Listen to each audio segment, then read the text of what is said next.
அங்க வந்து ஜெயிக்க தெரிஞ்சவருக்கு இங்க ஜெயிக்க தெரியாதா?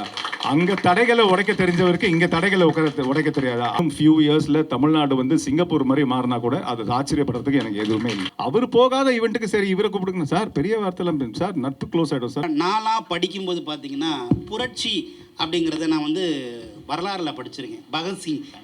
பகத்சிங் இந்த புரட்சியை பண்ணார், அந்த புரட்சி பண்ணாருன்னு. ஆனால் இன்னைக்கு ரியல் புரட்சி உலகத்தில் நாமெல்லாம் இருக்கோம். ஒரு மௌன புரட்சி. அதாவது என்னென்னு கேட்டிங்கனாக்க, லஞ்சம் இல்லாத, நினச்சே பார்க்க முடியாத, ரொம்ப டிரான்ஸ்பரண்டான ஒரு நிர்வாகத்தில் நம்ம இருக்கோம் அப்படின்னு நினைக்கும் போதே என்னமோ புல்லரிக்குது. அது பார்க்கும்போதே என்னென்னு பார்த்தா, நீங்கள் சொன்ன மாதிரி முதல்வன் 2.0 சொன்னீங்க, நான் சர்க்கார் 2.0 அப்படிங்கிற மாதிரியே ஒரு ஃபீல் இருக்குது. இந்த மூமெண்ட் இப்போ எப்படி மாறி இருக்கு அப்படின்னு கேட்டிங்கன்னா, இந்தியா பூராமே இதை எதிர்பார்க்குறாங்க. இந்த நிர்வாகத்தை இந்தியா பூரா இருக்கக்கூடிய ஒவ்வொருத்தரும் இது மாதிரி இருந்தால் நல்லா இருக்குமேன்றாங்க. இந்த மொமெண்ட்டை பற்றி உங்கள் ஒப்பீனியன்? இந்தியாவில் இருக்கிற ஒவ்வொருத்தரும் இதை என்ன ஆரம்பிச்சிட்டாங்க, இதை பற்றி உங்களுடைய சில சிந்தனை. சார், சிற்பம் திறக்கலாம் வாங்கன்னு சொல்லிட்டு என்ன மாட்டி விடுறீங்களே சார்? மாட்டியே விடல சார், பயங்கரமான ஆளுங்க சார், இவங்க டேஞ்சரஸ் சார். எனக்கு பயமா இருக்கு, ஒவ்வொரு வார்த்தை பேசுறதுக்கும் பயமா இருக்கு. ஆனால் நான் வந்து நண்பனா பேசல, இப்போ வந்து தமிழ்நாடு பிரஜையா பேசுறேன். அதான் நான் சொன்ன மாதிரி ஒவ்வொரு நாளும் நியூஸ் ஆன் பண்ணும்போது எனக்கு ஒரு ஒரு ஒரு ஒரு ஃபாஸ்ட் மூவிங் ஒரு கிராண்ட் ப்ரீ ரேஸ் பார்க்குற மாதிரி தான் இருக்குது. என்ன நடக்கும், என்ன நடக்க போகுது அடுத்தது, ராத்திரியோட ராத்திரியாக என்ன நடந்துச்சு. அன்றைக்கி திடீர்னு காலையில் நியூஸை போடுறேன், ராத்திரியோட ராத்திரியாக கிட்டத்தட்ட எத்தனையோ பேர் பிடிச்சிருக்கிறாங்க.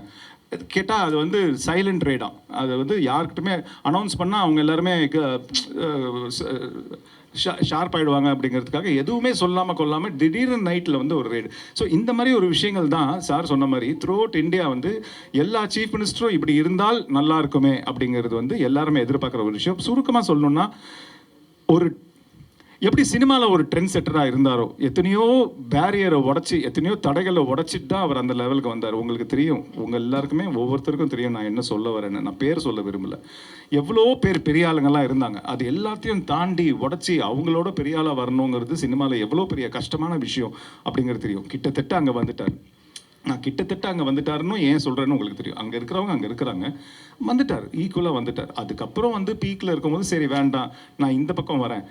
அங்கே சாதிச்ச தெரிஞ்சவருக்கு இங்கே சாதிக்க தெரியாதாங்க? அங்கே வந்து ஜெயிக்க தெரிஞ்சவருக்கு இங்கே ஜெயிக்க தெரியாதா?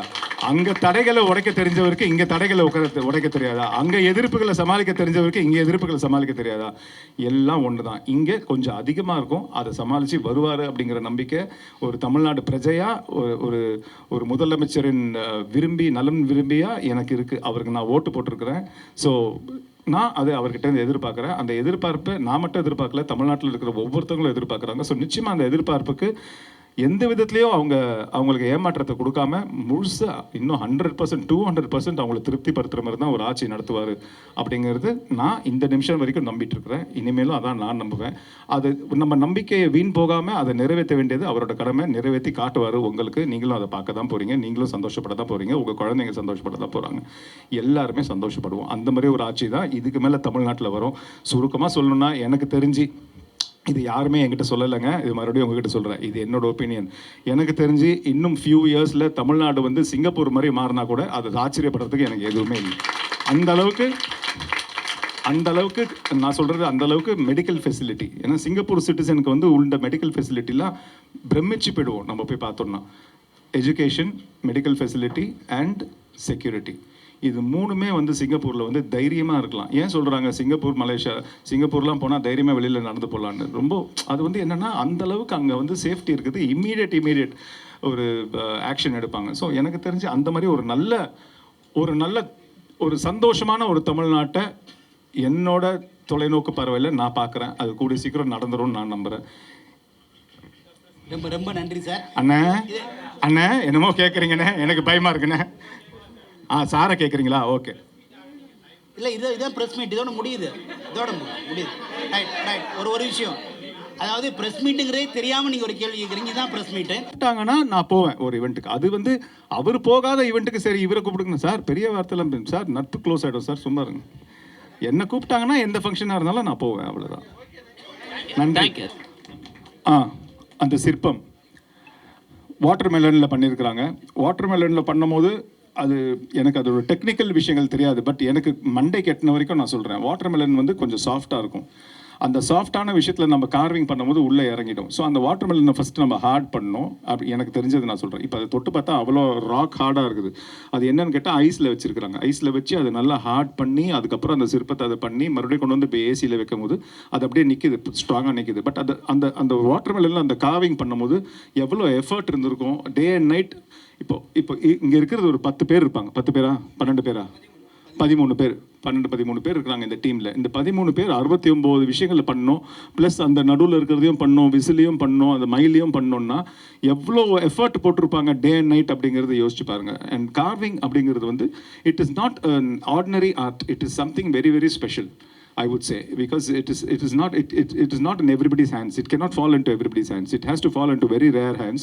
அந்த ஸ்பெஷல் ஹேண்ட்ஸ் இருந்தால் மட்டும்தான் அந்த காவிங் சிற்பம் அப்படிங்கிற ஒரு விஷயத்தை நம்மளால பண்ண முடியும். அந்த ஸ்பெஷல் ஹேண்ட்ஸ் வந்து கடவுள் வந்து இந்த பசங்க எல்லாருக்குமே கொடுத்துருக்காரு அப்படிங்கிறது நான் ரொம்ப ரொம்ப சின்சியராக நம்புகிறேன். ஏன்னா இந்த பசங்க வந்து இந்த காவிங் ஒவ்வொன்றும் பண்ணும்போது 69 படங்கள் பண்ணியிருக்கிறாங்க. அந்த ஒவ்வொரு விஷயம் 68 அந்த ஒவ்வொரு விஷயமும் பண்ணும்போது அவ்வளோ எஃபர்ட் போட்டிருப்பாங்க. டே அண்ட் நைட் பண்ணியிருப்பாங்க. பேரண்ட்ஸோட கான்டாக்ட் பண்ணியிருக்க மாட்டாங்க, சாப்பிட்ருக்க மாட்டாங்க, தூங்கியிருக்க மாட்டாங்க. ஸோ இது எல்லாமே நம்ம மைண்டில் வச்சுக்கணும். அது வந்து சும்மா ஒரு சிற்பம், அது ஒரு கார்விங் அப்படின்னு பார்த்துட்டு விட்டுறத விட இதுக்கு பின்னாடி எவ்வளோ உழைப்பு இருக்குது அப்படிங்கிறது கொஞ்சம் நுணுக்கமாக யோசிச்சோன்னா நம்மளுக்கு தெரியும் அந்த பசங்க எவ்வளோ கஷ்டப்பட்டிருப்பாங்க. Great effort guys, fantastic job. ஏன்னா அவ்வளோ கஷ்டம் அது. அண்ட் சும்மா சாதாரணமாக ஒரு கார்விங்லேயும் வந்து அந்த படத்தோட பேரை மட்டும் அவங்க போடல. அந்த படத்தில் முதலமைச்சர் என்ன கெட்டப்பில் இருப்பாரோ அந்த கெட்டப்பை தான் அவங்க கார்விங்காக பண்ணியிருக்கிறாங்க. அது இன்னும் கஷ்டமான ஒரு விஷயம். ஏன்னா ஒவ்வொரு படத்துலையும் அவர் வேறு கெட்டப்பில் இருந்திருக்காரு. ஸோ அந்த கெட்டப்பை வந்து ரீக்ரியேட் பண்ணுறதுங்கிறது that is also a very beautiful thing to do and a very difficult task to do. அது அந்த ஸ்டூடெண்ட்ஸ் பண்ணியிருக்கிறாங்க.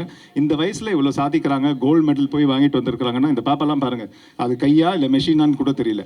1 ஹவரில் வந்து 76 பண்ணியிருக்குதான். அப்புறம் 76வது 90வது ரிபப்ளிக் டேல வரும்போது என்னமா பண்ணுவேன்? ஸோ 76th ரிபப்ளிக் டேக்கு 76 காவிங்ஸ் அது வந்து எவ்வளோ பெரிய விஷயங்க அதெல்லாம். இந்த வயசில் அதெல்லாம் சாதிக்கிறது, இந்த வயசில் ஒரு கோல்டு மெடல் வாங்கிட்டு வந்திருக்காங்கன்னா அது எவ்வளோ ஒரு இந்தியா ஏஷியன் புக் ஆஃப் ரெக்கார்ட்ஸில் வந்து அவங்க பேர் வருதுன்னா இந்த சின்ன வயசில், இதோட சின்ன வயசில் தான் வந்திருக்காங்க. பட் இந்த குழந்தைக்கு அது ஒரு பெரிய சாதனை தானே. அந்த சாதனையை என்கரேஜ் பண்ண வேண்டியது நம்ம கையில் தான் இருக்குது. ஓகேங்களா? Thank you so much. Fantastic job.